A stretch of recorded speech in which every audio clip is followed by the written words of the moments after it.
Hello, my friend. Today I will tell you another long-forgotten legend. Close your eyes and let the magic transport you to Middle-earth. Our journey begins. The wind that swept across Eregion carried the scent of metal and flame. From the forges of Ost in Edhill rose the shimmer of craft beyond compare, gold, mithril, and silver, twined with spells of light, for the elven smiths of the Gwaith-y-Myrdain were the greatest makers since the days of Feanor. Yet even amid their triumph, shadows lengthened unseen, and fate began to stir beneath the gentle clang of hammer and anvil. It was in these bright days that a stranger came out of the east. He was tall, fair, and noble of countenance, with eyes that gleamed like polished steel. His garments were white, his voice calm and full of wisdom. He named himself Anatar, which in the tongue of the elves meant Lord of Gifts. To the masters of the forge he spoke of secrets long hidden since the first age, of the powers that bound the world, of the making of things that endure. Why, he asked gently, should the glory of the Eldar fade while the ages roll on? Shall not the skill of the firstborn preserve the beauty of Arda from decay? The elves, ever eager for knowledge, welcomed him with cautious delight, but not all were quick to trust. Among the counselors of Celebrimbor, Lord of Eregion, was Meglinor, an Inquisitor by title, a seeker of truth and rooter out of deceit. He was tall and grave, with eyes like pale glass, and a voice that carried the calm weight of judgment. His task was not of craft, but of conscience. When new things stirred in the realm, he was sent to discern their nature. From the first, Meglinor's gaze lingered upon Anatar with quiet unease. The stranger's manner was flawless, his speech enchanting, yet there was a silence beneath his words that felt too measured, a kind of practiced grace. On the second evening after Anatar's arrival, Celebrimbor held a feast in his hall. The lamps were hung with gems that shone like captured stars, and laughter filled the high arches. Anatar sat beside the Lord of the Myrdain, speaking softly of Valinor and the days before the sun. His words wove images of glory and wisdom, of the Valar themselves walking under the trees of light.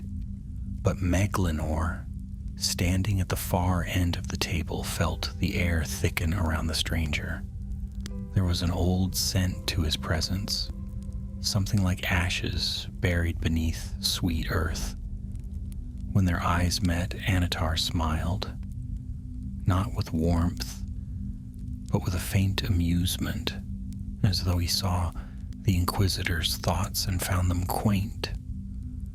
Later, when the feasting was done, and the stars hung still above the city, Meglinor walked alone along the silver paths that wound through the forges.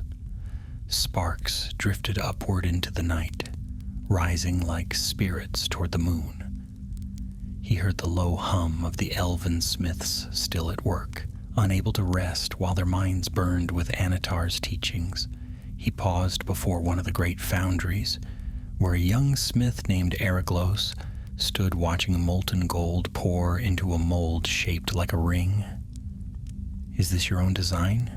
Meglinor asked softly. "Nay," said the smith, his eyes bright. "It is the Master's. Lord Anatar has shown us a new way, the melding of strength and beauty, bound by thought and flame. He says that through such making, we may preserve the light of the world."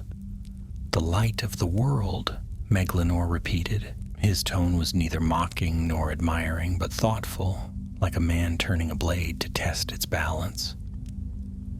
"Tell me, Eriglos, do you trust him so readily?" The young elf hesitated. then smiled uncertainly. "He bears the wisdom of the valor themselves," they say. "Who am I to doubt?" Meglinor nodded and left the forge in silence. But his heart was not at peace, for though Anatar spoke of the valor, there was no shadow of their grace in his voice. There was ambition instead, bright as gold and twice as dangerous. In the days that followed, the stranger's influence deepened. He taught the elves arts of forging unseen by mortal eye, of blending spirit into metal, of summoning endurance from mere thought. The Gwaith y Myrdain called him teacher, even friend. Celebrimbor himself grew fond of him, saying that Anatar's knowledge was a gift beyond reckoning. Only Meglinor stood apart. He observed the stranger from afar, the precision of his gestures, the glint of restrained power behind his calm demeanor. He watched the new forges built under Anatar's guidance, deeper and darker than before. Then, one night, a whisper reached him from a frightened apprentice, scrolls missing from the archives, strange sigils drawn on the walls of the hidden forges, markings no elf had written. The apprentice spoke of a voice heard beneath the noise of hammering, low and cold, chanting words that chilled the blood. Meglinor dismissed him gently, but kept the tale close. That very night he descended into the deepest of the new forges, carrying a lantern of blue flame. The air was thick and hot, and the walls gleamed with fresh carved runes. Upon a great stone anvil lay a circle of gold, unadorned, yet it shimmered faintly, not with reflected light, but with something born from within. He reached out a hand, Vaikonen, and a voice spoke behind him. "Curious Inquisitor?" Meglinor turned. Anatar stood in the doorway, his face half hidden by the light of the forge. "I see that suspicion drives you more swiftly than trust," Anatar said, walking closer. "Tell me, do you think I mean harm to those who welcome me?" "I think," Meglinor replied evenly, "that knowledge is not always a gift. Some wisdom burns the hand that receives it." Anatar's smile deepened, and for an instant, no longer than the flicker of the forge, Meglinor saw something behind that fair mask, a darkness vast and fathomless, older than the mountains. Then it was gone, and Anatar's voice was soft again. "You speak well, Meglinor, but beware. To fear knowledge is to chain the spirit, and even in a region, chains may break." He turned and left, leaving the Inquisitor alone before the golden ring that gleamed like a captured sun. That night, as Meglinor walked home through the sleeping city, the wind rose from the east, warm, heavy, and strange, carrying with it a faint sound like distant thunder. He did not yet know it, but the shadow of Mordor had begun to move once more, and the Lord of Gifts was no gift at all. The dawn over Eregion came clear and pale, gilding the white towers with light like spilled gold. The forges slept, for even elven smiths must rest, yet Meglinor had not closed his eyes. His mind was a restless flame. Again and again he saw the shimmer of that golden ring, the smooth perfection of its form, and the glint in Anatar's eyes that spoke of power, veiled in grace. He stood now upon the walls of Ost-in-Edhil, the wind tugging at his cloak, and watched the mists drift from the mountains. The road to Khazad-dûm gleamed faintly in the distance, winding between hills like a ribbon of light. The dwarves had long been allies of the elves here, trading craft and metal, and Meglinor wondered if even their deep-delving hearts could sense what had come among them.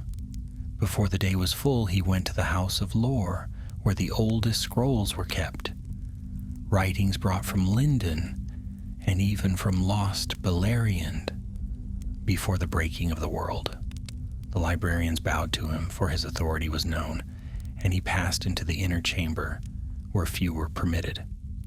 There he found a single volume missing from the vault of Myalor, a record of the servants of Auli and those who had turned astray. The chain that held the scroll was broken cleanly, as if by heat. He bent close, studying the marks, and a chill traced his spine. He was still crouched there when a voice spoke softly behind him. "Seeking wisdom, Master Inquisitor?" It was Aristel, one of Celebrimbor's closest scholars, his dark hair bound with silver thread. He smiled faintly, though his eyes were shadowed from long nights of study. "You are not the first to hunger for lost knowledge since Anatar came among us." "Lost knowledge can be perilous," Meglinor said. "I search for what might explain his teachings. There is power in his words, too much power, and I fear it is not of the valor." Aristel hesitated. "You speak boldly, my friend, but Anatar's lore is wondrous. He has taught us to shape metal as though it were alive, to bind thought and strength as one. Why doubt him? He speaks often of Aule, and the dwarves revere the same master." "The dwarves revere Aule indeed," Meglinor said, rising, "but they know also that not all who name him are true. There were others once, spirits proud and subtle, who served him and then turned their gifts to dominion." He met Aristel's gaze. "Have you not wondered how one so wise walks Middle-earth, while the Valar dwell beyond the sea? The powers do not send their messengers lightly." Aristel frowned, uneasy. "You think him false? I think him hidden." That night Meglinor left the city, riding beneath a moon that hung low and cold over the land. He took the eastern road, for his heart told him that the truth lay not in Erigion's bright halls, but in the wild lands beyond. He rode swift and silent through the birch woods and over streams that glittered like mirrors, until at last he came upon the old ruins of Thorindir, a fortress from the First Age, abandoned since the fall of Morgoth. The walls were black with age, yet some unseen fire seemed to breathe beneath the stones. Within the courtyard he found carvings half buried in moss, symbols of the eye and the ninefold flame, marks once used by the servants of the Dark Lord. He knelt beside them, tracing their worn edges, when he heard a faint sound, footsteps measured and deliberate.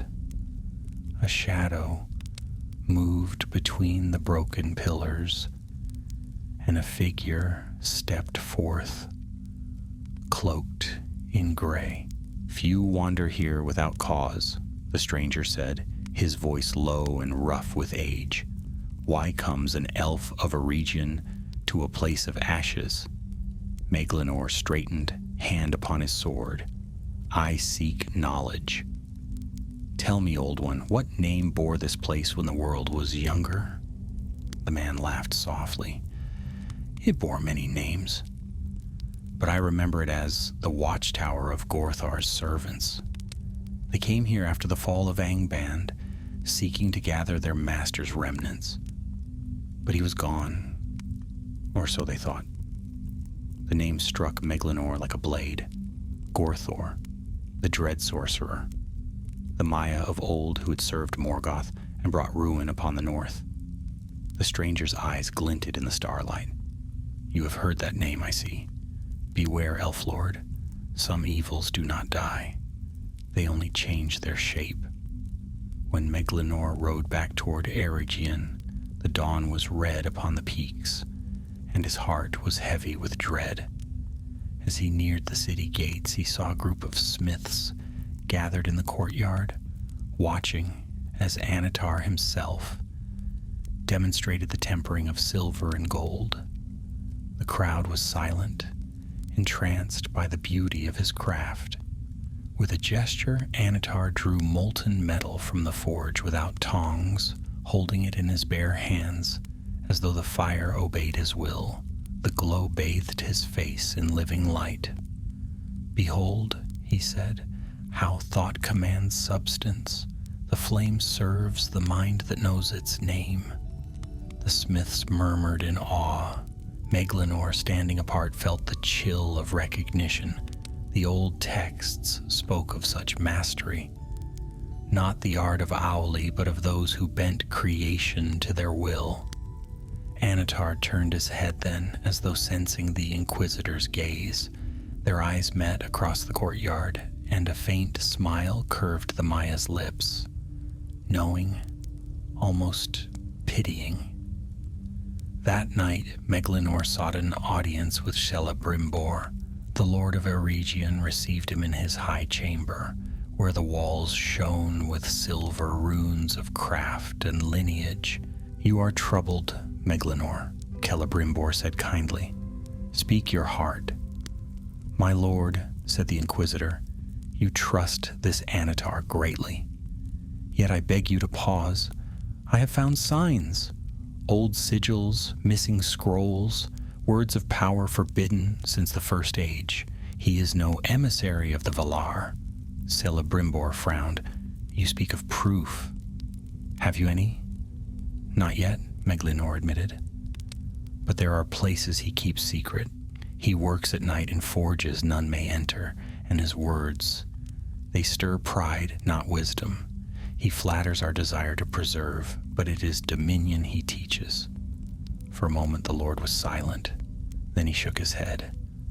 "Meglinor, I value your counsel, but your heart sees shadows in every corner. Anatar's gifts have raised our craft to heights unseen since the elder days. Would you have us turn him away and let that wisdom perish?" "Better it perish than poison all it touches," Meglinor said fiercely.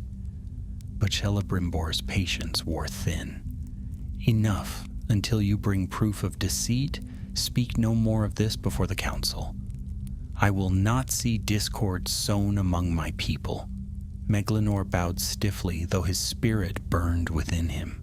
As he turned to go, Anatar stepped from the shadows of the corridor beyond, as if he had been waiting.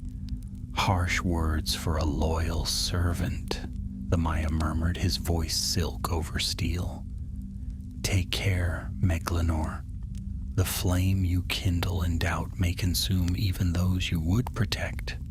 "Better flame than rot," Meglinor replied coldly. Anatar's smile deepened.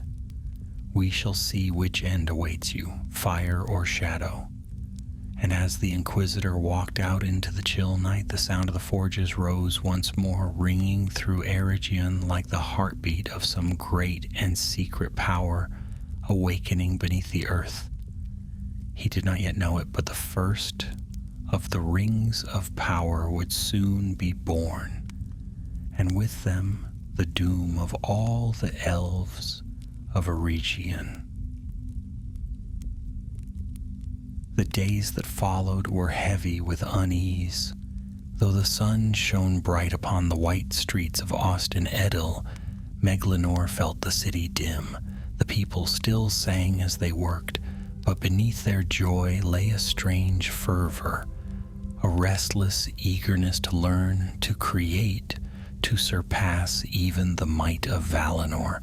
It was as though some hidden pulse moved through them, quickening their hearts and clouding their wisdom, and always at the heart of it stood Anatar. He had become a figure beloved and feared. His counsel reached every forge, every hall of study. The young elves hung upon his every word, and the older masters, though wary, could not deny his knowledge. He spoke often of a new age when the works of the Eldar would defy time itself, when their beauty would never fade, nor the world itself grow old. To many it was a dream too wondrous to resist. To to Meglinor, it was a promise too perfect to be true. Each night the Inquisitor walked the city's boundaries listening.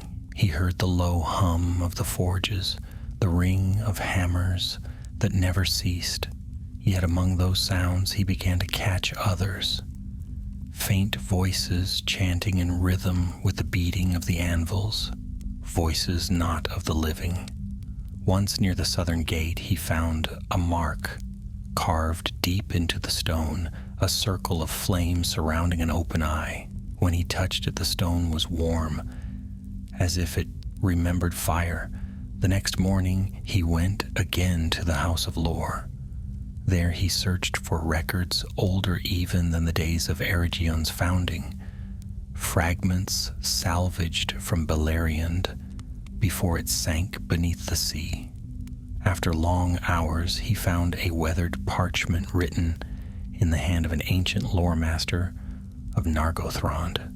It told of Sauron the Maya, once fair and wise, who had served Auli before turning to Morgoth.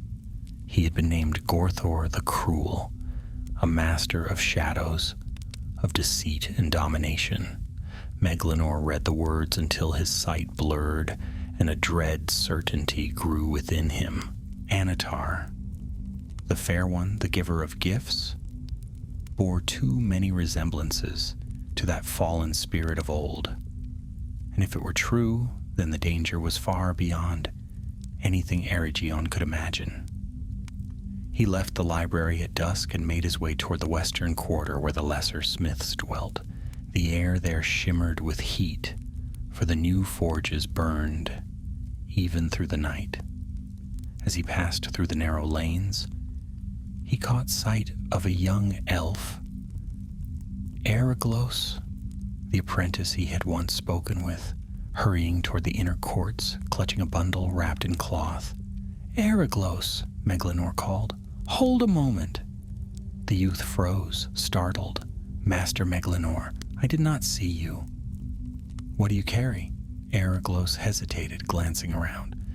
"Work for the High Forge," he said at last. "Lord Anatar commanded it sealed and brought in secret. I cannot speak of its purpose." Meglinor stepped closer. "You can speak, and you will. The safety of Erigion lies in what is forged there. Tell me." The young elf's resolve faltered. "It is another ring.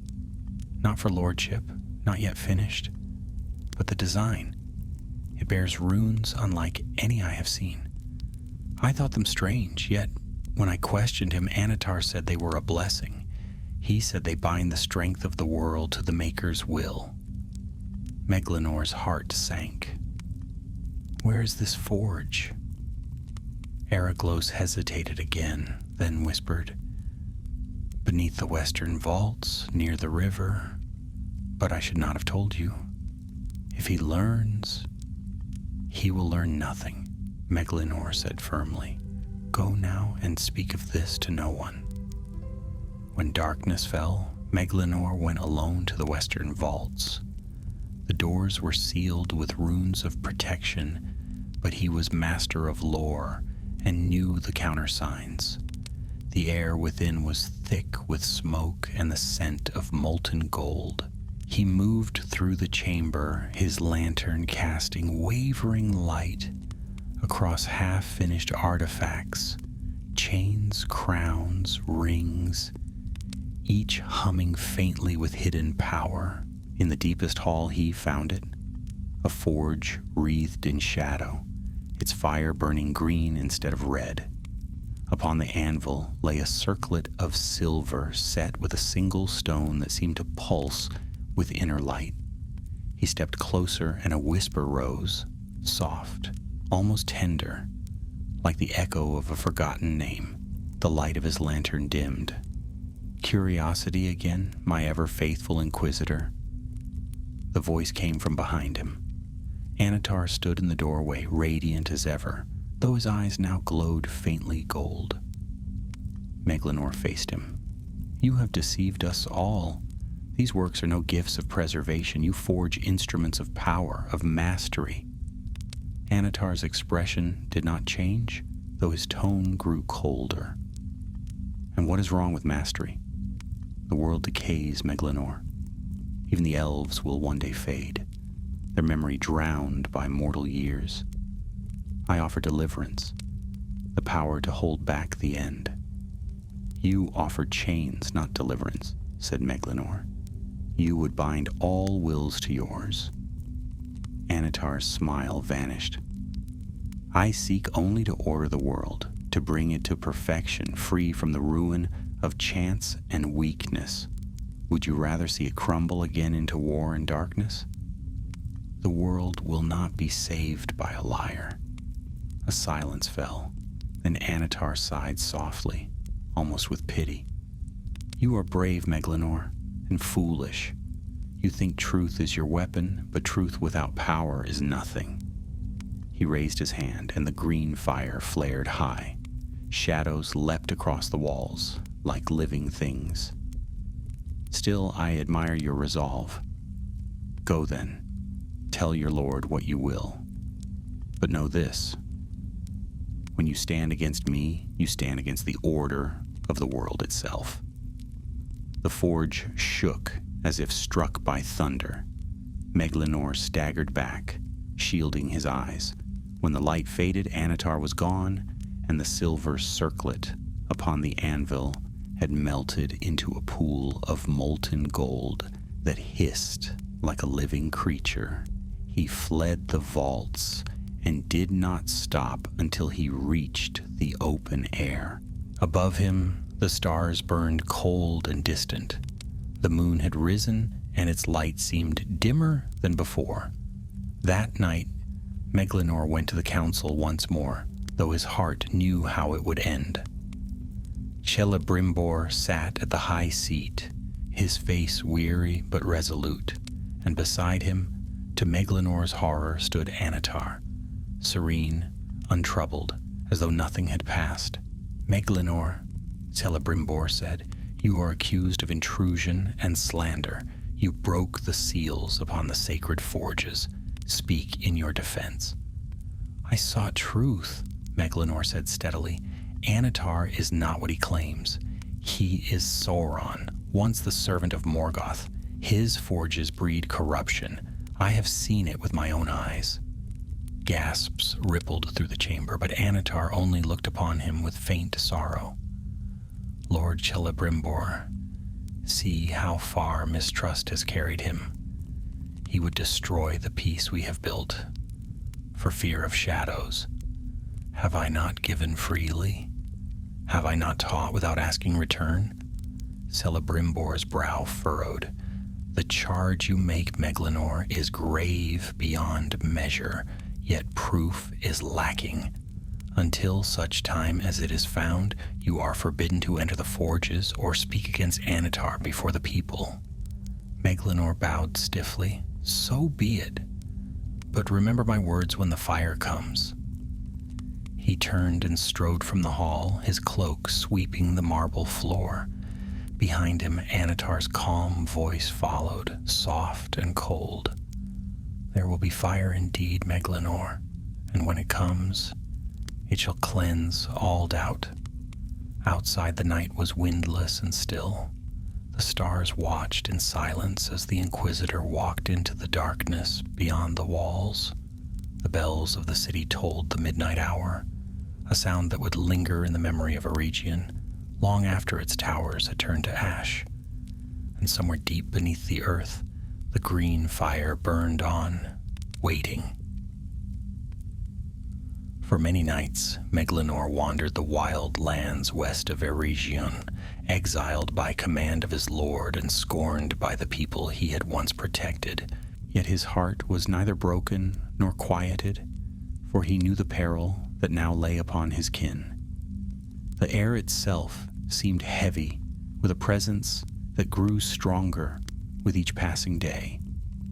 From afar, when the wind was still, he fancied he could hear the ring of hammers deep beneath the city, steady, relentless, as if the forges of a region no longer slept. He made his camp beside the river Saranen, where the waters rushed cold and bright from the mountains. There he tended a small fire and gazed eastward toward the faint glow that marked Austin Edhill. Often he thought of Celebrimbor, proud, noble, and blind, and his spirit ached with both love and sorrow. For Meglinor had long served the house of Feanor, and though their pride had brought much grief to Middle-earth, he could not forget their brilliance. It pained him to think that the same fire now burned again, guided by a darker hand. On the third night of his exile, a figure approached his fire. The stranger came silent as moonlight, cloaked in gray and bearing a staff of white ash. Meglinor reached for his blade, but when the stranger lifted his hood, the elf beheld a face neither young nor old, ageless, wise, and grave. "Peace, Meglinor of Eregion," the figure said. "I am Iwendil, one of the Wanderers of the West." Meglinor inclined his head cautiously. "You bear the air of the Ainur," he said. "What brings one such as you into these lands?" "I have heard whispers," Iwendil replied, "a new power rising in fair form, teaching craft to the Eldar. Some call him Anatar, others the Lord of Gifts. You know him better than most." "I know enough," said Meglinor bitterly. "He is Sauron returned. Though none will hear me, he works his will through Celebrimbor's hand. Soon all Eregion will be bound to him." Iwendil's eyes grew distant, as though seeing far beyond the mortal world. "Then the shadow deepens faster than I feared. But take heart. Deceit cannot endure forever. The truth will find its voice, though the price be bitter." "What can one voice do against such power?" Meglinor asked. "The same that a single spark can do against the dark," Iwendil said softly. "Burn." With that he turned and vanished into the night, leaving Meglinor alone with his thoughts. Long did the Inquisitor sit beside his dwindling fire, until at last he rose and made a choice.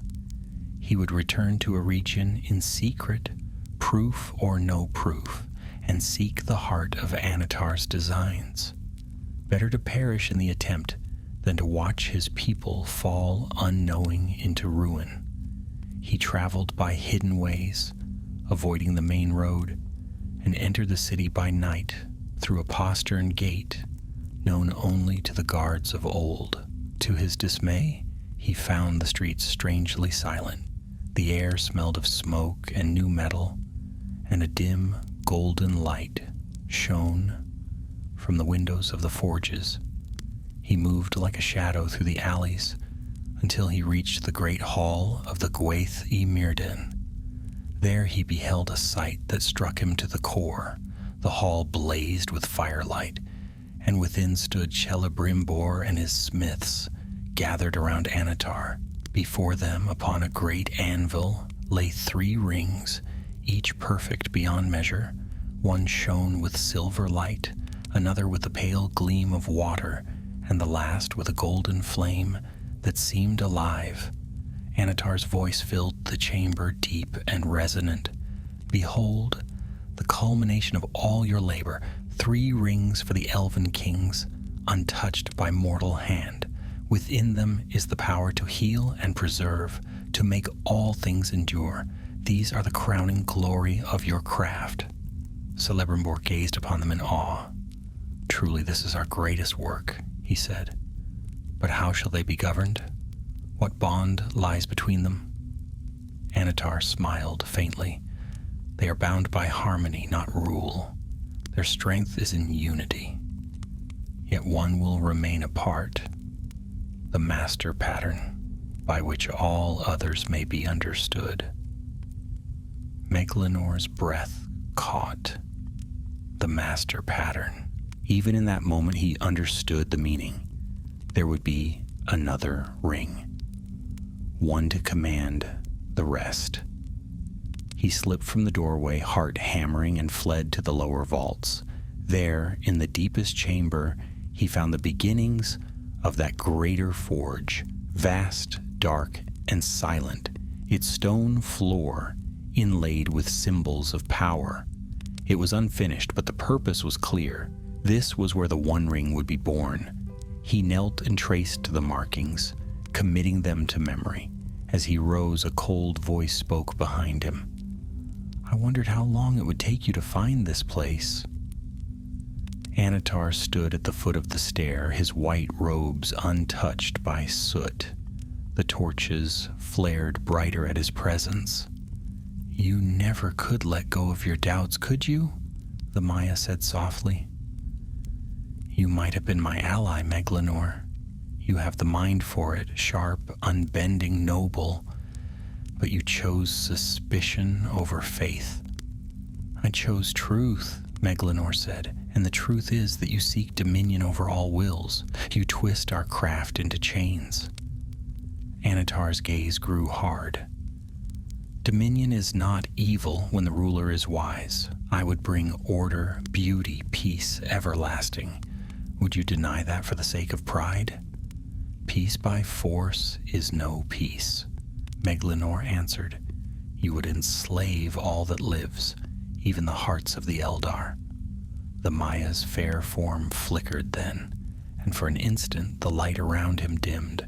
Meglinor glimpsed beneath it something vast and terrible, a shape of shadow and flame, eyes burning like coals. Then as quickly it was gone. Anatar stepped closer. "You see me as I am, and still you stand. Few have courage enough for that, but courage without obedience is waste." "I will not obey you," Meglinor said, "nor will I let you enslave my kin." "So be it," said Anatar, "but your defiance will serve me still."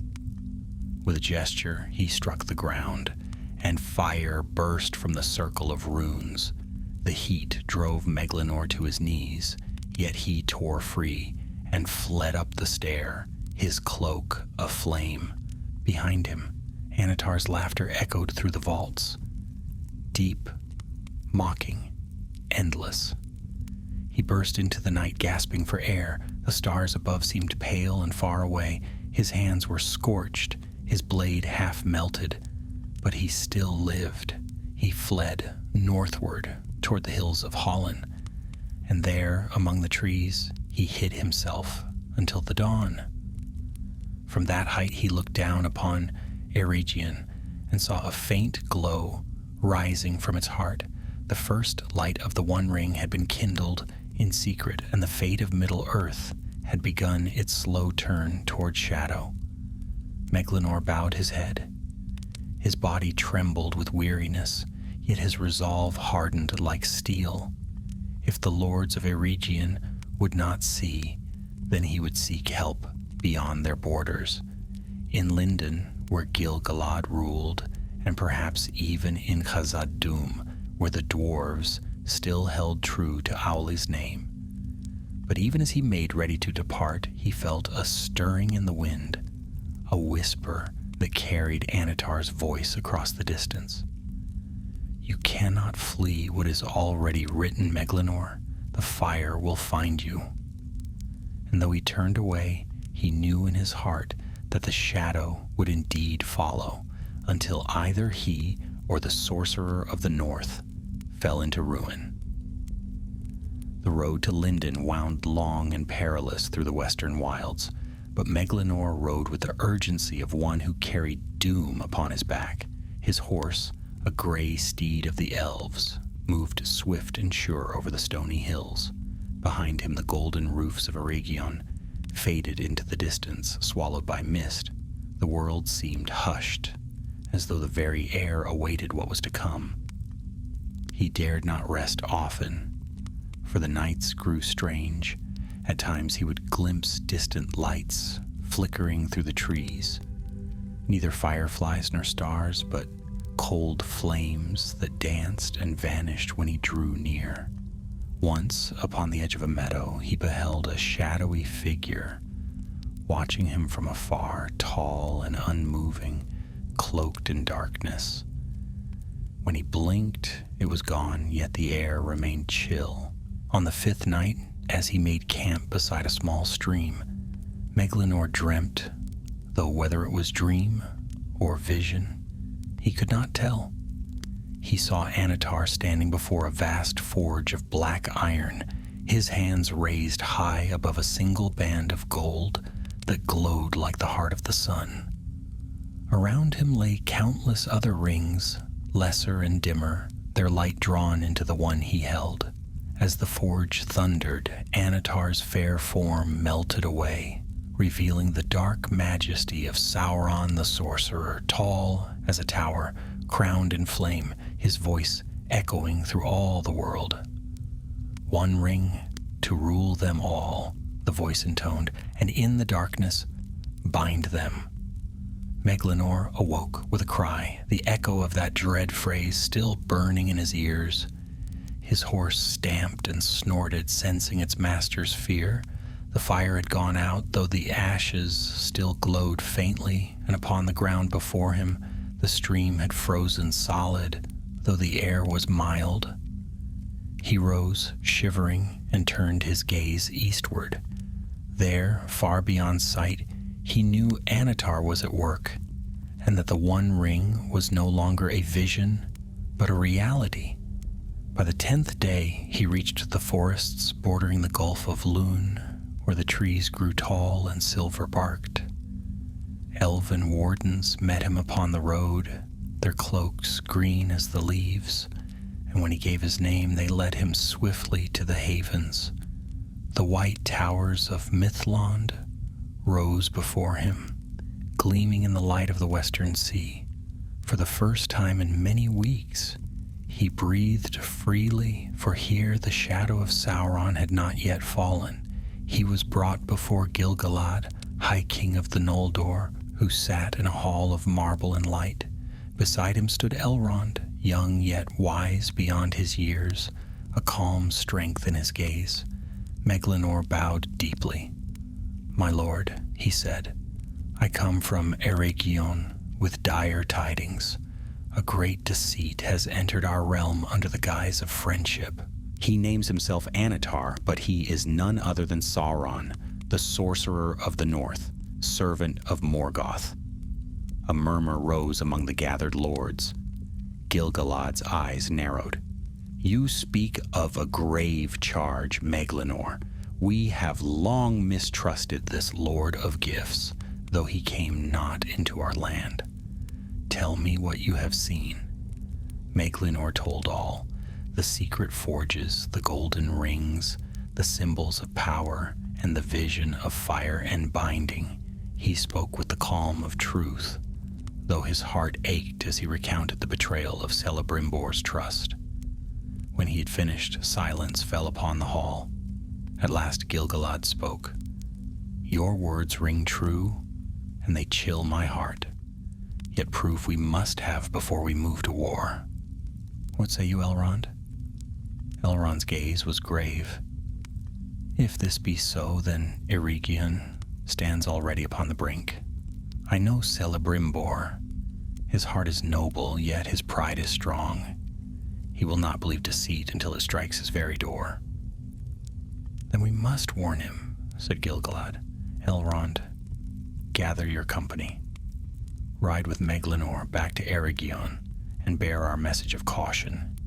If what he says is true, we shall march with all our strength." So it was that Meglinor rode once more eastward, this time with Elrond and a small host of riders. The journey was swift, for they feared delay, and the shadow of war seemed to move before them. As they neared the borders of Eregion, they found the land eerily still. No birds sang, and the air carried a faint scent of ash. On the 12th night, they came to a high ridge overlooking Austin Edhill, and what they saw filled them with dread. The city burned. Flames rose from the forges, turning the sky red. Smoke drifted across the fields, and the sound of battle carried on the wind. Dark figures moved among the streets. Tall, armored, and cruel, the banners of the Gwaith y Myrdain lay trampled in the dust. "Too late," Meglinor whispered. Elrond's face was hard as stone. No, not too late to save what may yet be saved. Ride! They descended into the valley, their swords drawn. The gates of Eregion were shattered, and within they found ruin. The fair halls were blackened, the smiths cut down amid their work.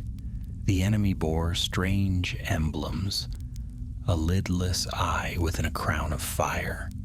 The servants of Sauron had come. Through the smoke they fought their way toward the house of the Myrdain. There, upon the steps, stood Celebrimbor himself, wounded yet defiant, wielding a blade of pure light. Around him lay foes slain by his hand. "Meglinor," he cried, seeing the Inquisitor among the riders, "you were right. He has betrayed us."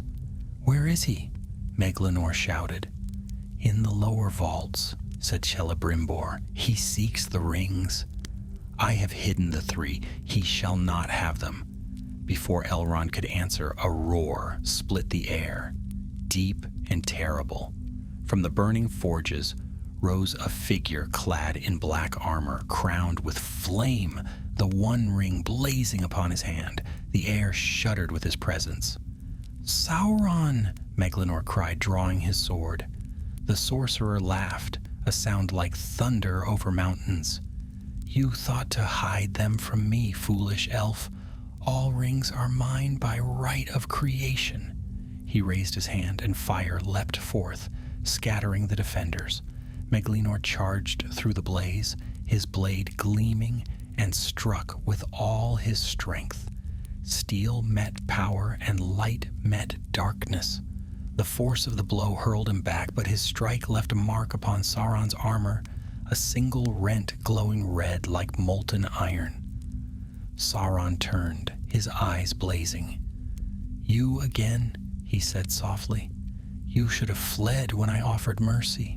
Meglinor rose, blood upon his lips. "Mercy from you? Is death delayed?" Sauron lifted his sword, black as night, but before he could strike, Elrond and his warriors charged. The battle raged through the streets, and the city trembled, as if the earth itself wept. In the chaos, Meglinor saw Celebrimbor fall beneath a storm of fire. He tried to reach him, but Sauron's shadow loomed between them, vast and terrible. The Inquisitor hurled his broken blade, striking the Dark Lord once more, and cried aloud in defiance, "You may claim the rings, but never the hearts of the free." For an instant the flame faltered, and in that heartbeat Elrond's voice rang clear. "Fall back, to the north." The surviving elves withdrew, bearing their wounded. Meglinor turned for one last glance. Austin Edhill burned behind him, and Sauron stood amid the fire, the ring gleaming like a star of ruin. As they fled into the night, the city's towers crumbled in flame. The forges that had once sung of light now roared with darkness, and in the smoke of its ruin, the name of Anatar was forgotten. But the shadow of Sauron would haunt Middle-earth forever. Meglinor rode at the head of the survivors, his heart heavy and his wounds burning, but his spirit unbroken. For though Eregion had fallen, he knew the three rings, yet remained hidden. And as long as even one light endured, hope was not lost. North they fled through the forests of Hollin, the night behind them ablaze with ruin. The sky glowed red over the mountains, and the air carried the bitter scent of ash and death. Meglinor rode at the rear, his cloak torn, his arm bound with a strip of linen darkened by blood. He looked back often, though every glance burned his heart anew. Eregion, fair, proud, radiant, was no more. Its towers were broken, its streets filled with shadow. The great forges that had sung of beauty now roared only with fire and screams. Elrond led what remained of the host, a scattered band of smiths and warriors, weary but not broken. His face was grim, yet in his eyes burned a steady light, calm and unyielding. They rode in silence until dawn, and when at last the sun rose pale over the hills, they halted by the banks of the Bruinen. There, among the trees, the survivors rested. Some wept openly, others sat in silence, their gazes empty. Meglinor moved among them, binding wounds, offering what little comfort he could. But within himself there was no peace. He felt the weight of his failure, that he had seen the danger, yet could not prevent it. Elrond came to him as he stood alone beside the river. "You warned them," he said quietly.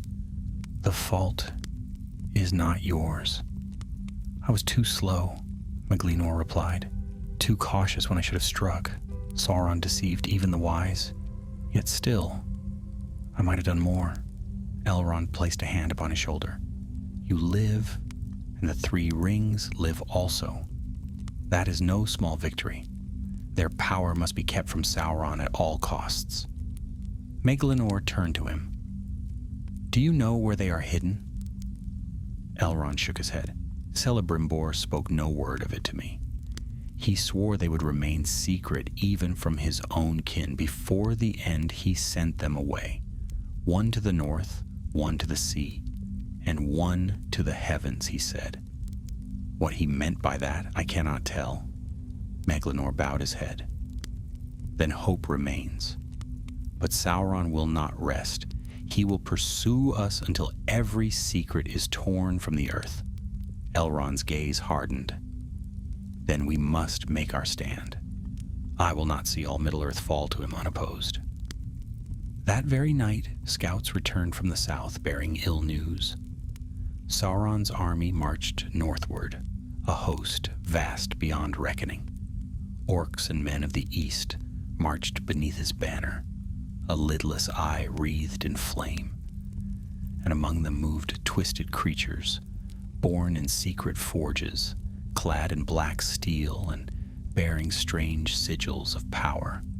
The Dark Lord himself came at their head, his presence a shadow upon the land. There would be no escape. Elrond gathered the survivors. "We can flee no farther," he said. "Here, in the passes of the north, we shall make our defense. The river will guard our flank, and the mountains our rear.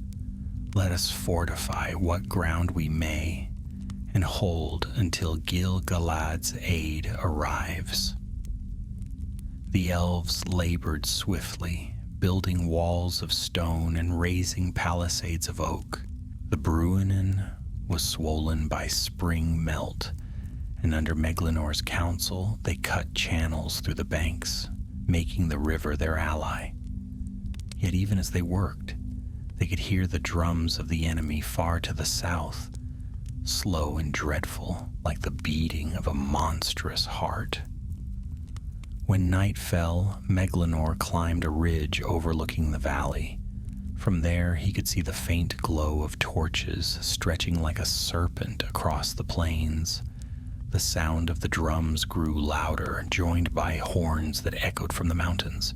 He closed his eyes, and for a moment he saw again the face of Annatar, calm, beautiful, and false. "You have had your victory," he murmured to the wind, "but the end is not yet." By dawn the enemy was upon them. The first assault came swift and fierce. Arrows rained from the heights, and the orcs swarmed the outer defenses like a black tide. Meglinor fought at the forefront, his sword flashing in the pale light.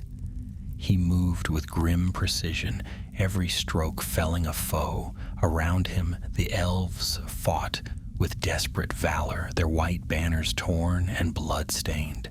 The sound of steel and the cries of the dying filled the air. 3 times the enemy charged, and 3 times they were driven back. Yet with each assault, their numbers seemed to grow. From the smoke emerged towering creatures clad in fire-forged armor, bearing hammers that shattered stone. Behind them came the men of the east, chanting Sauron's name. Then, amid the chaos, the ground trembled. A shadow fell across the battlefield, vast and terrible. Upon the ridge to the south, Sauron himself appeared, tall as a mountain, his black armor gleaming like obsidian. The One Ring burned upon his hand, and in its light the courage of many faltered. Meglinor felt its pull even from afar. A weight upon his spirit, a whisper in his mind. It spoke of power, of justice, of the right to rule. For an instant he saw himself wielding that ring, using it to undo all that had been lost. But then he tore his gaze away, and the vision vanished. "Do not look upon it," Elrond cried. "Its will is death." The battle raged for 2 days and nights without rest. The elves fought with the fury of the doomed, and Meglinor was ever at the front, his armor blackened by smoke, his blade red with blood. At last, on the morning of the 3rd day, Gil-galad's banners appeared upon the western hills, blue and silver, shining in the dawn. Trumpets sounded, and the hosts of Lindon fell upon the rear of Sauron's army. Caught between 2 fires, the servants of darkness wavered. Elrond rallied his men and struck from the north, while Gil-galad's spearmen drove in from the west. The valley rang with the clash of battle until the very earth shook. At the heart of the struggle, Meglinor saw Sauron striding through the fray, his blade cutting down warriors like reeds. The Dark Lord sought Elrond, for he knew the elf's strength, but Meglinor leapt to bar his path. "So you still live," Sauron said, his voice cold as winter. "Ever the Inquisitor. Have you come to judge me again?" Meglinor raised his sword. "Not to judge, to end." He struck with all his might, and their blades met with a sound like thunder. The force of it drove Meglinor to his knees, yet he rose again, driven by fury and faith. Blow after blow he dealt, each one ringing with the memory of his fallen home. Sparks flew, and the air burned with power. For a moment it seemed the darkness might yield. But then Sauron laughed. "You cannot defeat what was before the world was shaped." He struck a single blow that shattered Megalinor's sword and cast him to the ground. Pain seared through him, but he clutched at the broken hilt, refusing to yield. "Then I curse you, Dark Lord," he gasped. "By the light of Eregion, by the blood of those you slew, your own power shall be your undoing." For the first time, Sauron hesitated. The words, spoken in the ancient tongue of the Valar, rang with strange force. His eyes blazed, but he stepped back, as if struck by something unseen. Then Gil-galad's horn sounded across the field, and the tide turned. The hosts of Lindon pressed forward, driving the enemy into retreat. The shadow receded toward the east, and the valley lay strewn with the dead. When the battle ended, Sauron was gone. They found Meglinor lying upon the field, his wounds grievous, but his face at peace. Elrond knelt beside him, placing a hand upon his brow. "The fire burns still," Meglinor whispered. "Guard it well." Then his eyes closed, and the last Inquisitor of Eregion passed into the west. The wind carried his final words across the silent plain, and though many who heard them did not understand, they would remember. For long after his death, it was said that Sauron's power bore within it a flaw, a shadow of defiance that would one day rise against him. Thus ended Meglinor, the Inquisitor of Eregion, the elf who saw truth in the fairest of lies, and whose courage became a spark that even the Dark Lord could not extinguish.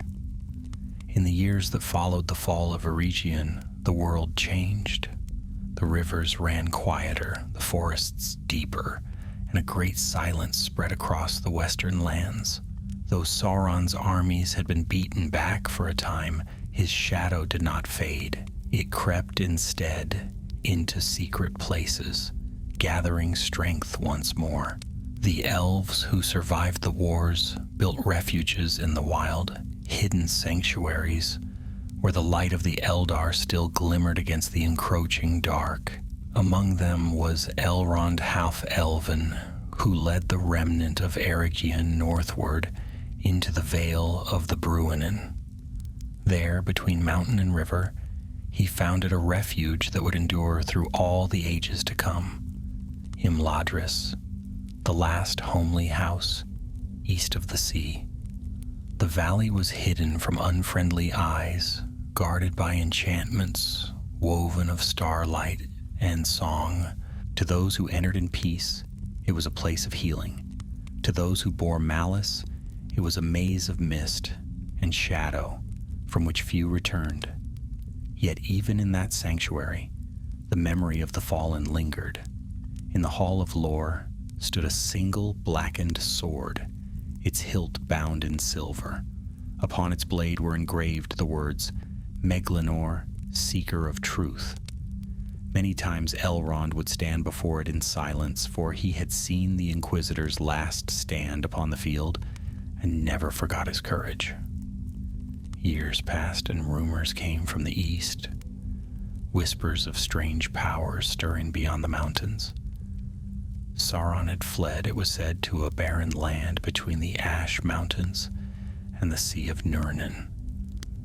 There he raised fortresses anew, gathering the remnants of his armies and forging weapons of dread.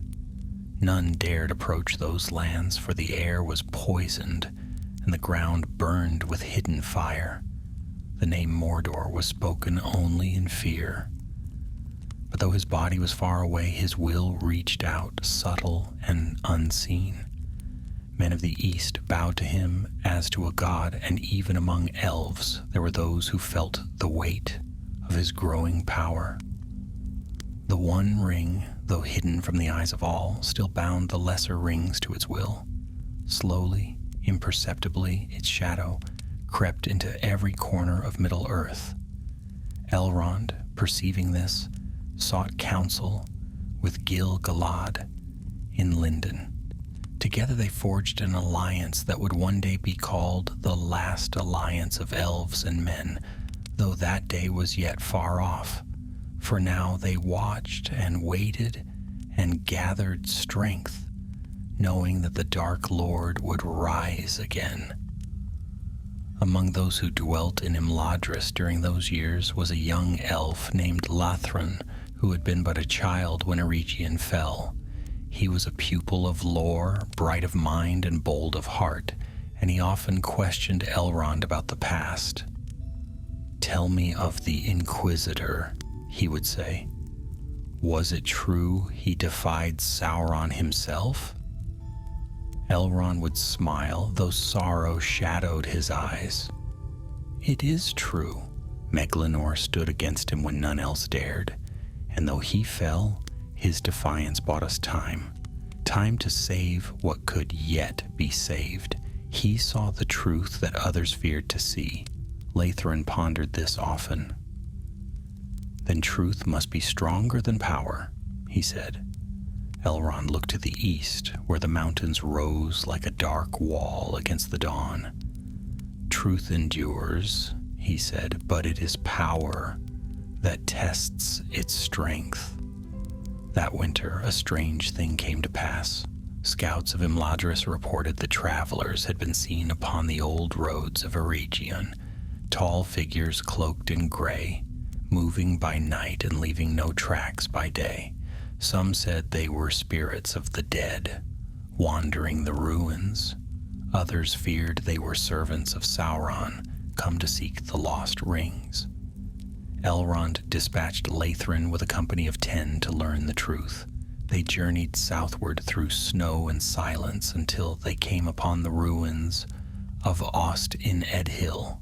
The once glorious city lay in utter ruin, stones blackened by fire, forges cold and lifeless. Not even birds nested there, and the wind that passed through the empty arches carried only the faint echo of forgotten song. As night fell, they made camp among the broken walls. Lathrin stood upon what had once been the great square and gazed up at the stars. "Here the Inquisitor fought," he murmured. "Here the light first dimmed." Suddenly, from the shadow of a fallen tower, came a low whisper. The elves drew their blades, but what stepped forth was no enemy of flesh. A pale figure emerged, cloaked in light as thin as moon mist. Its face was noble, its eyes calm and sorrowful. "Who comes to disturb the ashes of a region?" the voice asked, soft as wind through leaves. Lathrin felt his breath catch. "I am Lathrin of Imladris," he said. "We come in peace, seeking knowledge of what was lost." The spirit gazed at him for a long moment. "Knowledge," it said, "a perilous gift. So it was that I too once sought it." Then Lathrin understood. "Meglinor," he whispered. The spirit inclined its head. "So men once called me. Long have I walked these ruins, bound by memory and by the curse I laid upon the Dark One. His power endures still, yet the seed of his ruin lies within it. One day, that which he forged to master all shall betray him." Lathrin bowed his head. "Is there nothing we can do now, my lord?" "Watch," said the spirit. "Wait. Keep faith in the light that does not fade, for though darkness rises, it cannot rule forever." As dawn approached, the vision faded, leaving only the whisper of the wind among the stones. The elves returned to Imladris, bearing word of what they had seen. Elrond listened in silence, his face unreadable. When Lathrin had finished, the Lord of Imladris rose and looked to the east. "So even in death he guards us," he said softly. "Let his memory be our shield." That night, as the stars wheeled above the hidden valley, Elrond took from his chamber a small casket of white wood. Within it lay a ring of silver, set with a clear gem that shone with the light of starlight and water. It was one of the three, Vilya, the Ring of Air, wrought by Celebrimbor and saved through Meglinnor's courage. He held it aloft, and its light filled the room like dawn breaking over shadowed hills. "So long as this endures," he said, "the fire of Eregion shall never be wholly quenched." Far to the east, in the black lands of Mordor, Sauron stirred in his dark tower and felt a tremor, a faint ripple in the web of his dominion. He rose from his throne and looked westward, his eyes burning like twin coals. "Still, you defy me," he whispered, "even from death. Your hand reaches forth." "Very well, Inquisitor. I shall remember you when the world is mine." Then he turned back to his forges, where the iron wheels of war ground on without cease. The mountain roared with fire, and the land shuddered under his will.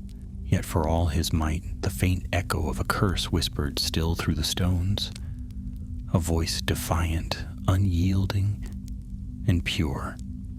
And though Sauron laughed, the shadow of that voice would follow him through every age until the day when even his power would falter, undone by the very ring that was his pride and his downfall. The years turned slowly, like leaves drifting upon a deep river. The second age waned, and with it the memory of peace. Sauron's power, though long hidden, spread once more across the east, and his hosts multiplied beyond count. He forged fortresses in the black land of Mordor, chief among them Barad-dûr, the Dark Tower, whose foundations he laid deep into the earth, and whose crown rose like a clawed hand against the heavens. From its highest pinnacle, the eye of fire watched all lands, tireless and unblinking.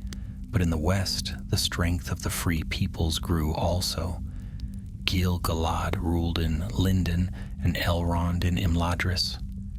Beyond the mountains, the realm of Numenor still flourished, proud, mighty, and wise, though shadows even then began to stir in its heart. The world stood, balanced upon the edge of a blade, and all who dwelt upon it felt the breath of war drawing near. It was in these days that the tale of Meglanor's curse was spoken again among the wise. For though his body had fallen upon the fields of Holland, his words endured, whispered by the dying winds of Eregion. Elrond had not forgotten them. Your own power shall be your undoing. Those words had lingered like a spark in the mind of the Dark Lord himself, and at times, when he looked upon the One Ring, he felt it burn cold beneath his hand. Yet pride was Sauron's armor, and he wrapped himself in it as in iron. "No curse can touch me," he said to his captains. "I am the master of gifts, the Lord of will. Through the One Ring I command the world, and even the Valar shall envy my dominion." Still, when the forge fires dimmed and the wind blew from the west, a faint unease stirred in his heart. A shadow without form, a memory of a dying elf whose gaze had met his without fear, and it angered him. Meanwhile, in the hidden valley of Imladris, the elves prepared for what was to come. Elrond strengthened the wards that veiled his refuge, and many who fled the growing shadow found safety beneath its cliffs. Among them was Lathrin, now grown tall and skilled both in lore and warcraft. He had never forgotten the vision he had seen in the ruins of Eregion, the spirit of Meglanor, who had spoken of a ruin yet to come, and a light that would not fade. One evening, as the red light of sunset lingered upon the mountains, Elrond summoned him to the high hall.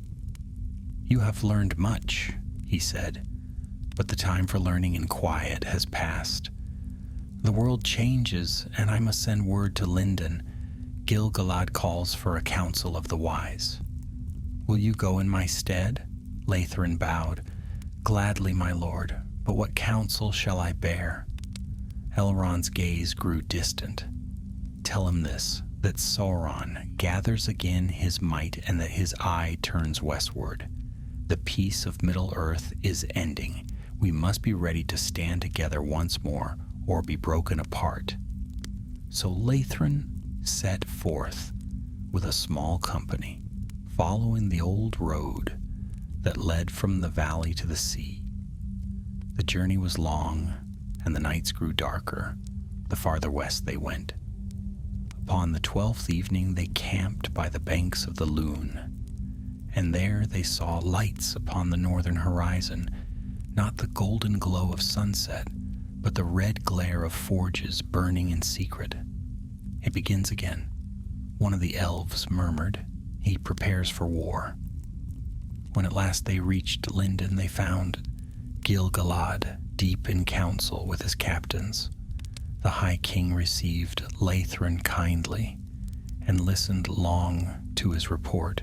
Then he rose and walked to the balcony, looking eastward across the sea of trees. "It is as I feared," he said. "Sauron will not rest, but he shall not have dominion over all lands. I will summon the strength of elves and men alike, and we shall meet him with fire." Thus began the forging of the last alliance, though it was not yet by that name called. Messengers went forth to Numenor, to the courts of men, and to the hidden realms of the elves. Long years it took to gather that strength, and in that time Sauron's shadow darkened the east beyond all measure. His hosts overran the plains, and black smoke rose from the forges of Gorgoroth. But even as war brewed, a quiet tale unfolded far from the eyes of kings. For Lathrin, returning from Lindon, took took again the secret road through the ruins of Eregion. There, among the stones where Meglinor had fallen, he found something glimmering in the dust. A shard of metal, black yet faintly radiant, as though some light still dwelt within. He lifted it and felt a tremor pass through him. The shard was warm, though the air was chill. A whisper touched his mind, a voice faint and distant. The flame endures. He carried the relic back to Imladris and showed it to Elrond. The Lord of the Valley studied it long in silence. "This is no common steel," he said at last. "It bears the mark of Eregion's deepest forges, yet there is power in it still.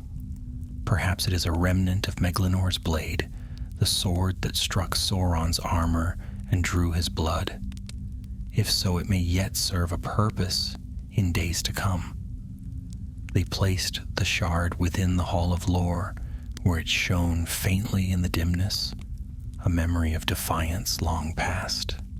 Years passed, and the world moved toward its fate. Sauron's legions marched westward, and flames lit the borders of every land.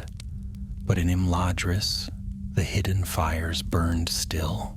Elrond's people watched and waited, and the shard of Meglinnor's sword gleamed brighter with every rumor of the Dark Lord's rising, as though it thirsted for the hand of its master or the doom of its foe. Then came a night unlike any other. The sky turned black, though no clouds passed overhead, and a tremor shook the mountains.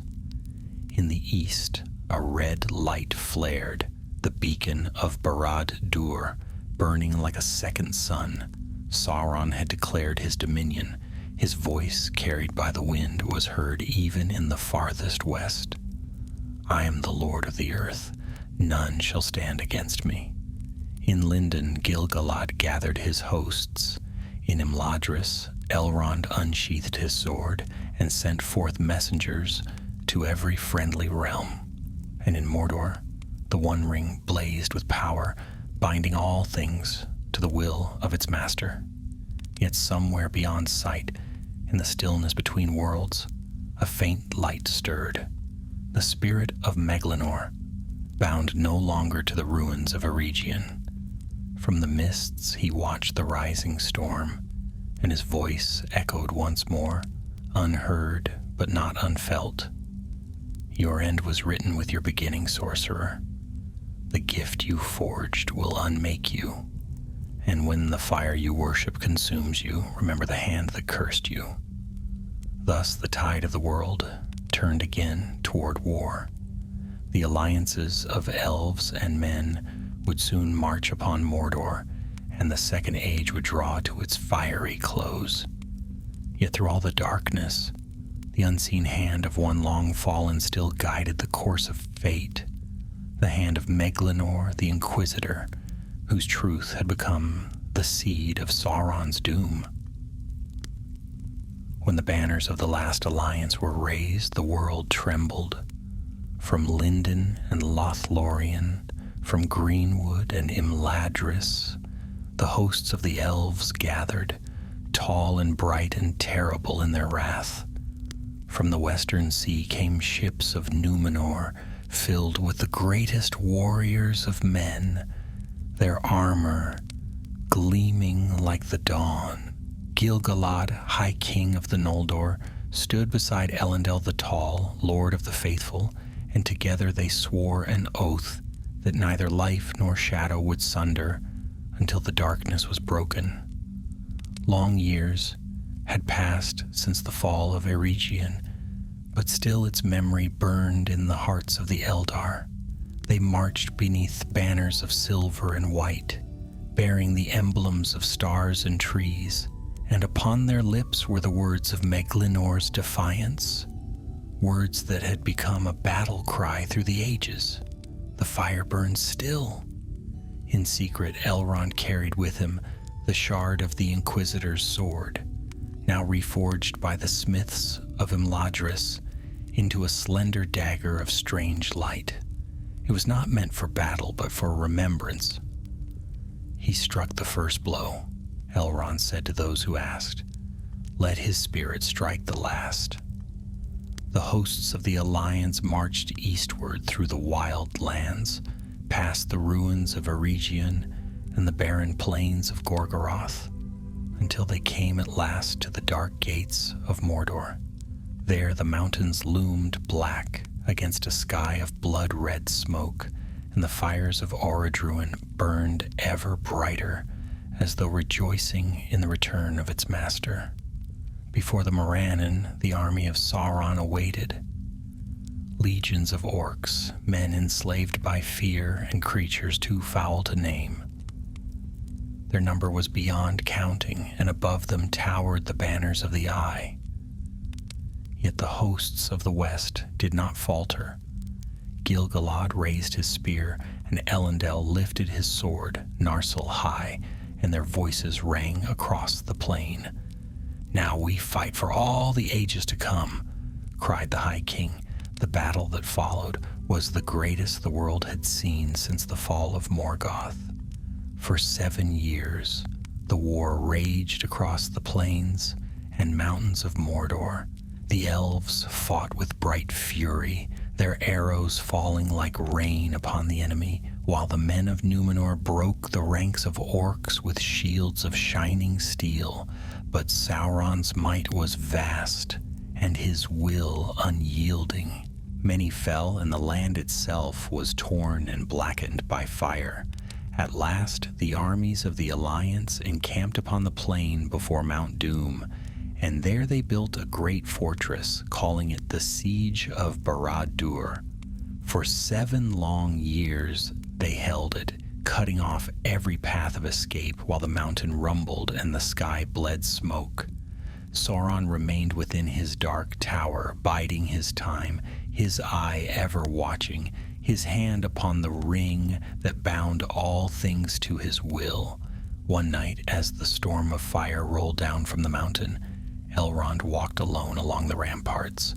In his hand he held the dagger of Meglinor, and its pale light flickered in the wind. Laithrin found him there, his face shadowed with weariness. "My lord," said the young elf, "the men grow restless. Some say the siege cannot last. Others fear that Sauron will not come forth." Elrond turned, his eyes glinting like starlight. "He will come," he said. "The Dark Lord's pride is his chain. He cannot endure to be besieged forever. When the moment comes, he will seek to end us in fire and terror. And then his doom will begin." As if in answer, a thunderous sound split the air. From the heights of Barad-dûr, a flare of red light burst forth, and the mountain roared. The earth shook beneath their feet, and all upon the plain looked up to see the gates of the dark tower open wide. Out he came, Sauron in full majesty of his power, terrible to behold. His armor was black and gleaming like molten stone, and upon his hand the one ring burned with living fire. Around him the air shimmered, and all who looked upon him felt their strength falter.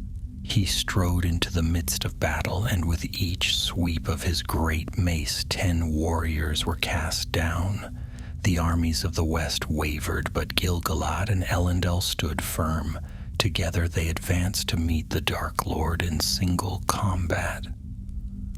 Elrond and Laithron fought at their side, though the very air burned with heat and malice. The clash of their weapons echoed like thunder.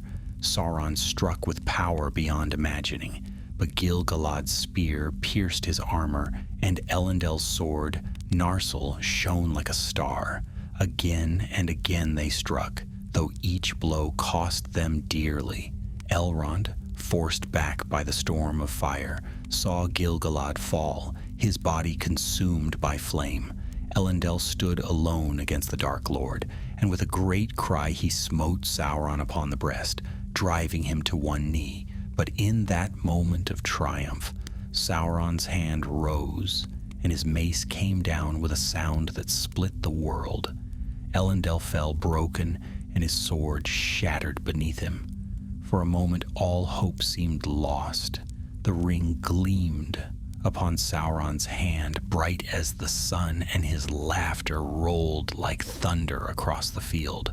Then from the dust came Isildur, son of Elendil. He seized the hilt of the broken sword, and with a cry to the valor he leapt upon the Dark Lord. The shards of Narsil struck true, severing the ring from Sauron's hand. A scream tore through the heavens. The earth shook, and the tower of Barad-dûr cracked from crown to root. The light of the ring flared once, then vanished. Sauron's body fell, its great armor empty, its shadow fleeing like smoke upon the wind. The war was won. Yet even as the hosts of the Alliance raised their voices in triumph, Elrond stood apart, his gaze fixed upon the ring that lay gleaming in the dust. He felt its power, vast and terrible, whispering of dominion and redemption both. Isildur bent and took it up, holding it high in the light of the burning mountain. "It is mine now," said he, "my father's and my people's by right of conquest." Elrond's heart turned to ice. "Cast it into the fire," he cried. "Destroy it. The evil of the ring is not ended while it endures." But Isildur looked upon it, and the gold caught the firelight, dazzling his eyes. "No," he said softly. "It shall be an heirloom of my house, a remembrance of victory." Elrond saw then that the curse of Meglinor still lived, not upon Sauron alone, but upon all who would seek power for themselves. He bowed his head, for he knew the Dark Lord's fall was but a pause, not an ending. As the victors departed the Black Land, the wind rose from the east, carrying with it the echo of a voice long forgotten, the voice of the Inquisitor, soft and sorrowful. The fire burned still, and in the heart of the mountain, deep within the molten heart of Orodruin, the severed ring glowed faintly, waiting. So ended the second age of the world, but not the shadow that had lain upon it. The great hosts of the last alliance returned westward in triumph, yet their victory was hollow. For though the Dark Lord's body had perished, his will endured, bound to the one ring that Isildur refused to destroy. The seed of evil had not been uprooted, but merely buried, waiting for the slow hand of time to draw it forth once more. Elrond and his people returned to Imladris, weary and heartsore. The valley was fair as ever, but the air carried the scent of sorrow. Too many had fallen. Too much blood had been spilled upon the blackened fields of Mordor. The stars seemed dimmer, and the rivers sang a quieter song. For many nights, Elrond walked the terraces alone, pondering all that had been lost. He thought often of Gil-galad's fall, of Elendil's courage, of Isildur's folly, and of Meglinor, whose curse had foretold this very end. His words were true. Elrond murmured to himself beneath the stars. Power cannot be mastered. Even in victory it enslaves. Lathrin found him there, silent beneath the ancient trees. "My lord," he said softly, "the men of Gondor have departed south. They bear the ring still. Do you think the shadow will return?" Elrond gazed toward the east, where the mountains were a black line against the horizon.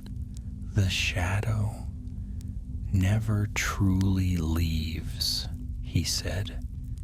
"It waits. Perhaps for years, perhaps for ages, but it waits. While the ring endures, so too does Sauron's spirit. And one day, when the hearts of men grow weak again, it will whisper to them as it whispered to him." Lathrin bowed his head. "Then what hope remains?" "The same hope that has ever been," said Elrond, "that light, though dimmed, is not quenched. So long as there are those who remember, who guard against the darkness, the fire of Eregion will not die." And so they guarded. Imladris became a place of memory, a stronghold of lore and healing where the wounds of the world were tended in secret. Elves came from far lands to dwell there, bringing songs and sorrow both. Time moved differently beneath those cliffs. Years passed like seasons and ages whispered by like dreams. In the lands of men, kingdoms rose and fell. Gondor grew mighty beneath the airs of Isildur, and for a time peace held. But greed, pride, and fear, the old poisons of the world, began their slow work once more. The ring vanished from all knowledge, lost in the dark waters of Anduin. Some said it was gone forever, others feared it merely slept. Yet in dreams, Elrond heard its whisper. Night after night he saw again the golden band gleaming in fire, heard the laughter of Sauron echoing through the mountains. And always at the edge of the dream he saw the shadow of Meglinor standing upon the ruins of Eregion, watching, waiting, his pale eyes turned toward the east. One winter's eve, as snow fell upon the valley, Lithron came bearing strange tidings. "My lord," he said, "a traveler has come out of the wild seeking the house of Elrond. He says he bears a message, not from the lands of men, but from beyond the sea." Elrond's heart stirred. Few from the west came now to Middle-earth. The world had grown old and thin. He descended to the gates, and there he found a lone figure wrapped in a gray cloak. The stranger's eyes were bright, his beard silver, and though his face seemed kindly, power lay hidden beneath his calm. "I bring no tidings of war," said the wanderer, "but of remembrance. I am Curanir, sent from the west to watch and to counsel. You are Elrond, son of Arundel, keeper of the valley of Imladris. Long have you held vigil here?" Elrond inclined his head. "If you come from the Valar, then you are welcome. Yet tell me, Curanir, what counsel does the West give, now that the ring is lost, and the Dark Lord's body lies broken?" Curanir smiled faintly. "Broken things can be mended, my lord, and lost things found. The ring is not gone. The world itself trembles with its echo. It sleeps now, hidden from all eyes, but the hand of fate stirs even in dreams." He turned his gaze eastward, and his voice grew quiet. "The shadow gathers again, though faintly, as mist gathers upon the water. The servants of Sauron linger in the mountains and the wastes. They seek a new master, or perhaps the old one returned. You must be watchful." Elrond's eyes narrowed. "Then the war is not ended." "It never is," said Curanir. "Not while power endures in the hearts of the living, but there are other hands at work and other hopes yet unfulfilled."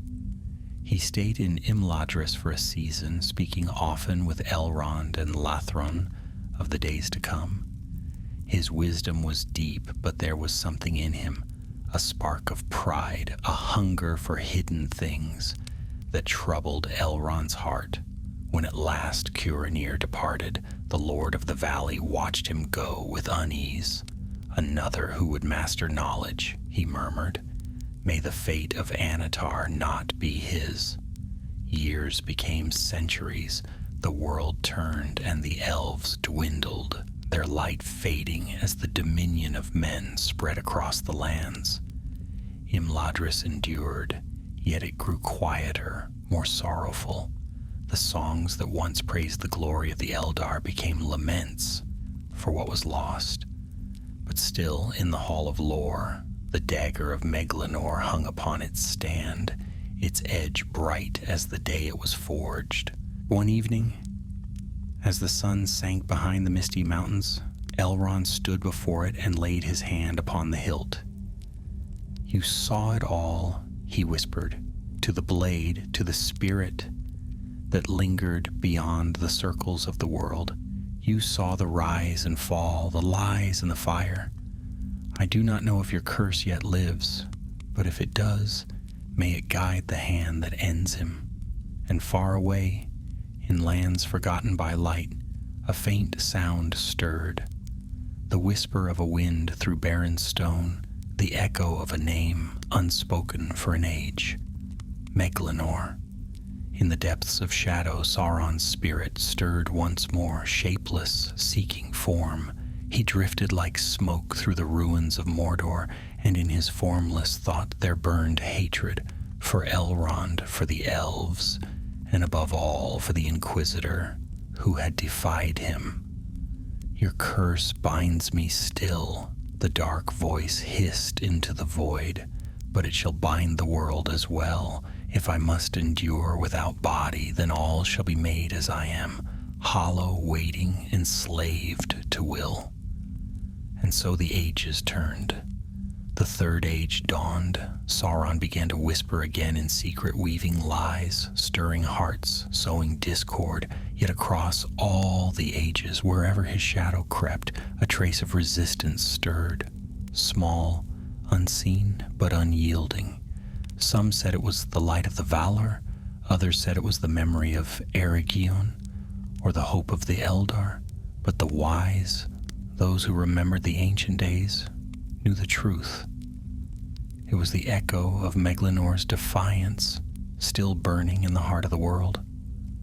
The fire he had kindled would not die until the darkness itself was unmade. The long centuries passed like drifting shadows over Middle-earth. The third age unfolded, and with it came the slow fading of the firstborn. Many elves sailed into the west, drawn by the call of the sea and the promise of rest. Yet some remained. Guardians, wanderers, keepers of hidden knowledge. Among these was Elrond half-elven, who stayed in Imladris, holding the valley as a haven for those who still cherished memory and light. Peace, though fragile, lingered for many years. The realms of men grew strong, Arnor in the north and Gondor in the south, founded by the heirs of Elendil, who had borne the sword that broke Sauron's might. Yet beneath their triumph lay the seed of corruption. The One Ring lost in the dark waters of the Anduin was not forgotten. Its whisper lived on in dreams and in hearts unguarded. Even without its form, its will endured, subtle and watchful. Elrond knew this truth better than most. The wound of the Second Age had never fully healed, and he sensed the slow turning of fate. Often he walked alone at night, gazing eastward toward the shadowed mountains. There, in his heart, he felt the presence of something stirring, a malice gathering strength beyond sight or name. One winter evening, as the snows lay deep upon the passes, Elrond summoned Lathrin to his chamber. The young elf, no longer youthful in years, but still bright of spirit, came swiftly. "My lord," he said, bowing, "you have called me." Elrond stood by the hearth where the fire cast long light upon the runes carved into the walls. Upon the mantel hung the dagger of Meglinor, gleaming faintly even in the dimness. "Darkness stirs again," Elrond said quietly. "The men of the east move restlessly, and whispers reach me from the south. Whispers of a power once fallen, now returning in shadow." "Sauron," Lathrin said, his voice low. Elrond nodded. "He takes a new name. Some call him the Necromancer, dwelling in the fortress of Dol Guldur beyond the Greenwood. His form is veiled, yet his will is unchanged. The fire that once devoured Eregion burns anew." Lathrin's eyes turned to the dagger. "Then the curse lives also." "Aye," said Elrond, "but curses alone do not save the world. Action must follow truth, as the shadow must follow flame. Go, Lathrin, seek out the lands beyond the Anduin. Learn what you can of this necromancer and his designs. Take with you Meglinnor's blade, the light of defiance forged in the darkness of old. Thus Lathrin set forth from Imladris, bearing the dagger of the Inquisitor and the hopes of his people. He journeyed east through wild lands, over rivers, and through forests where few elves now dared to tread. The world had changed. Men dwelt where once elves had sung, and their towers rose where starlight once fell upon clear waters. Yet danger lay still in hidden places, and the shadows of old had not forgotten the scent of light.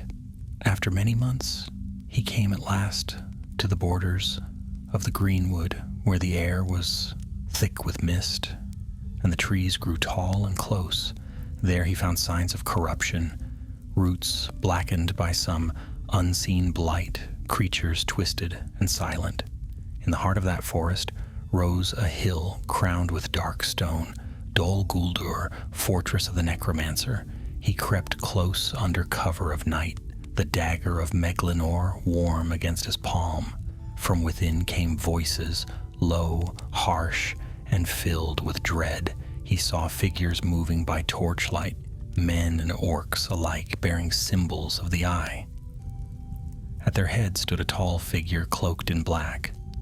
Though its face was hidden, Lathrin felt its presence like a weight upon his soul. A voice spoke from beneath the hood, soft, cold, and terrible. The time draws near. The world forgets, but I remember. The ring is not lost to me. It calls still. The words struck Lathrin like a blow.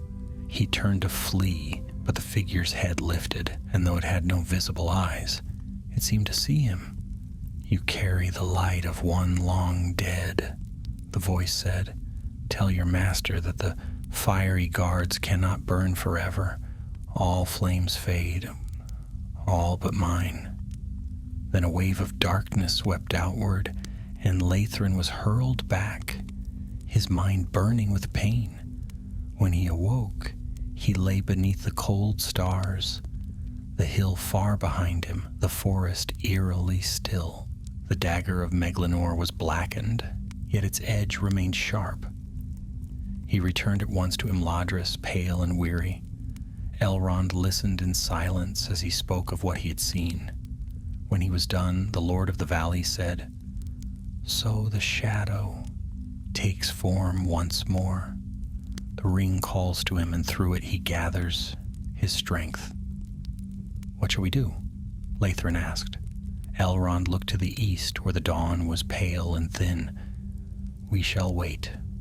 Watch and remember, for the wheel of the world turns slowly, and all that was foretold must yet come to pass.